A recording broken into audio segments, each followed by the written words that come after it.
Hello children, welcome to us education.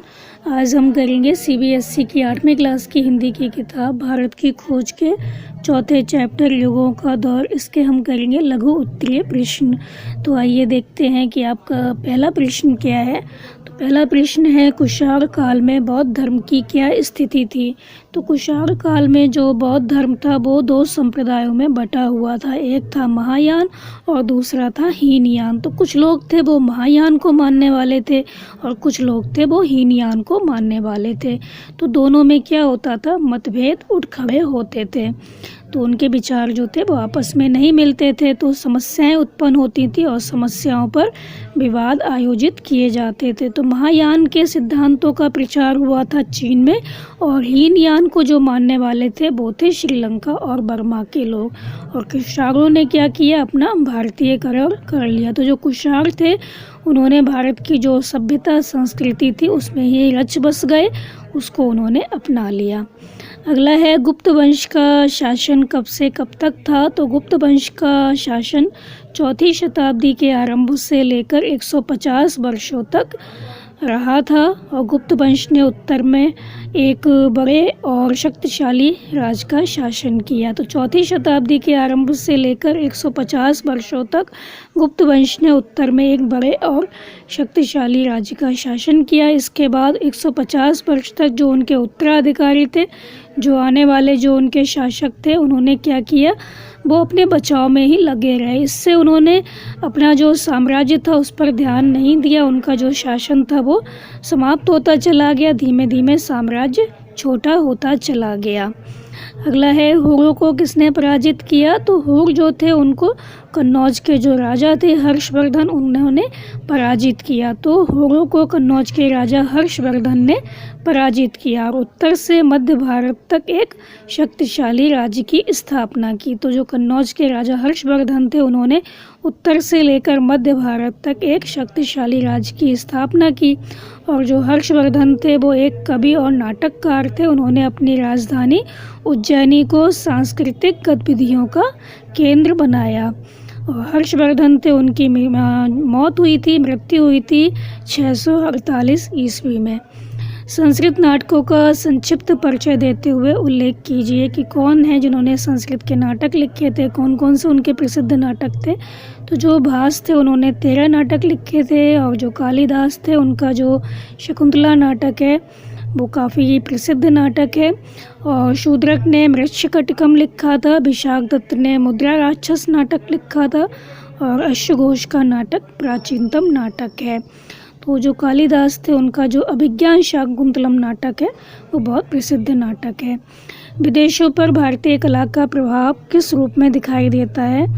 तो विदेशों पर भारतीय कला का प्रभाव जो है वो बहुत अधिक दिखाई देता है। जावा और बाली के जो मशहूर नृत्य हैं वो भारत से ही लिए गए हैं। और कंबोडिया में जो वर्णमाला है वो हमारे देश की जो साउथ की वर्णमाला है वहाँ से ली गई है।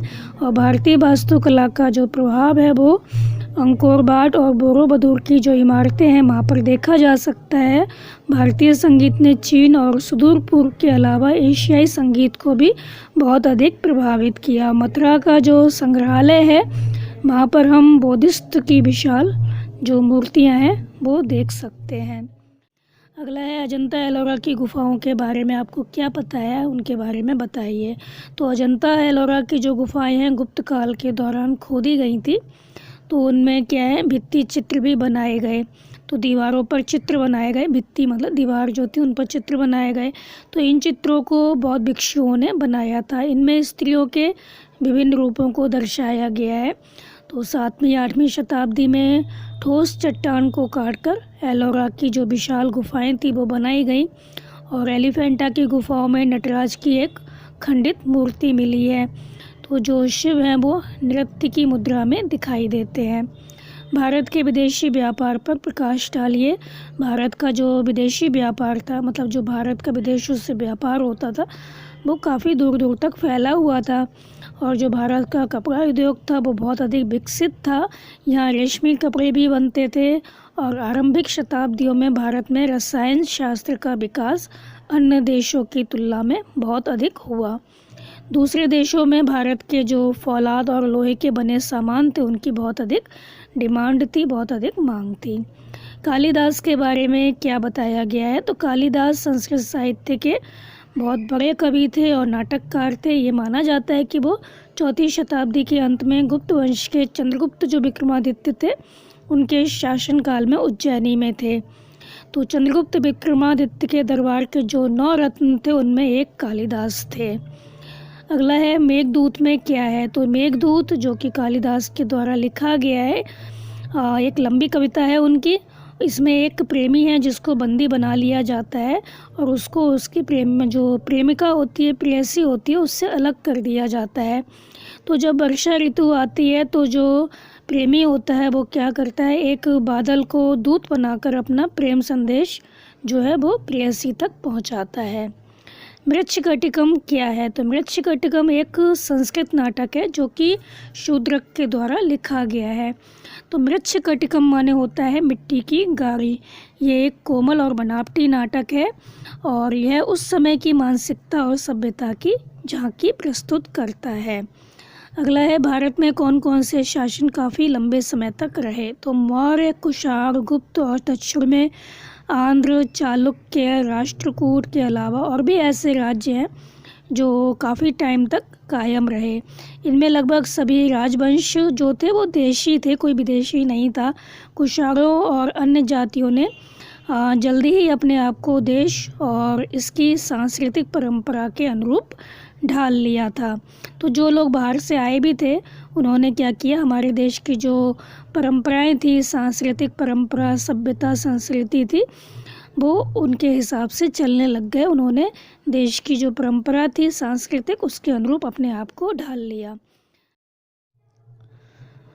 अगला है भारतीय रंगमंच का प्रारंभ कब से माना जाता है? तो भारतीय रंगमंच अपने मूल संबद्ध विचारों और अपने विकास में पूरी तरह स्वतंत्र था। इसका मूल उद्गम ऋग्वेद की उन ऋचाओं और संवादों में खोजा जा सकता है जिनमें एक हद तक नाटकीयता है। तो रामायण और महाभारत में नाटकों का उल्लेख मिलता है और जो कृष्ण लीला से संबंधित गीत, संगीत और नृत्य थे तो इसमें क्या हुआ, उन्होंने अपना आकार ग्रहण करना आरंभ कर दिया था। और ईस्वी पूर्व 6वीं या 7वीं शताब्दी के जो महान वैयाकरण मतलब जो व्याकरण जिन्होंने लिखी थी पाणिनि ने, उनके कुछ नाट्य रूप हैं, उनका उल्लेख मिलता है। संस्कृत भाषा की उत्पत्ति पर विचार व्यक्त कीजिए। तो संस्कृत जो है अद्भुत रूप से समृद्ध भाषा है। यह अत्यंत विकसित और विभिन्न प्रकार से अलंकृत भाषा है।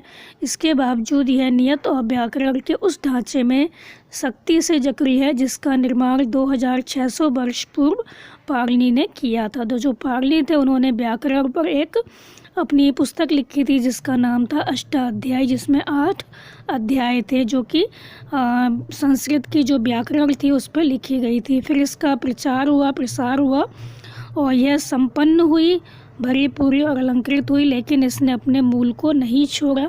संस्कृत साहित्य के पतन के काल में भाषा ने अपनी जो कुछ शक्ति थी या शैली थी, उसकी सादगी थी, उसको खो दिया।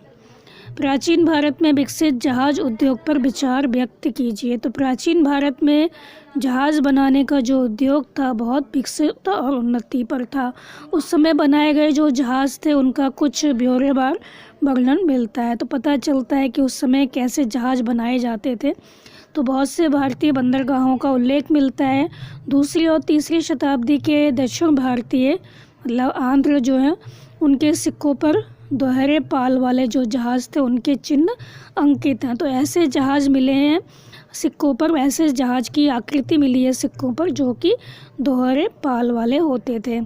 तो अजंता की जो दीवारें होती थी उन पर जो चित्र बनाए जाते थे उसमें भी लंका विजय और हाथियों को ले जाते हुए जहाज़ों के चित्र हैं। तो इस चैप्टर के ये थे कुछ क्वेश्चन। इससे आगे के हम करवाएंगे आपको अगली वीडियो में। तो आप इसको अच्छे से समझ लीजिए और आप जो चैप्टर है उसको भी अच्छे से सुन लीजिए। तो कोई भी क्वेश्चन ऐसा नहीं होगा जो आपको समझ में नहीं आएगा। तो आप इनको अच्छे से सुनिए और हमारे चैनल असा एजुकेशन को लाइक कीजिए, सब्सक्राइब कीजिए और शेयर करना मत भूलिए। Thank you.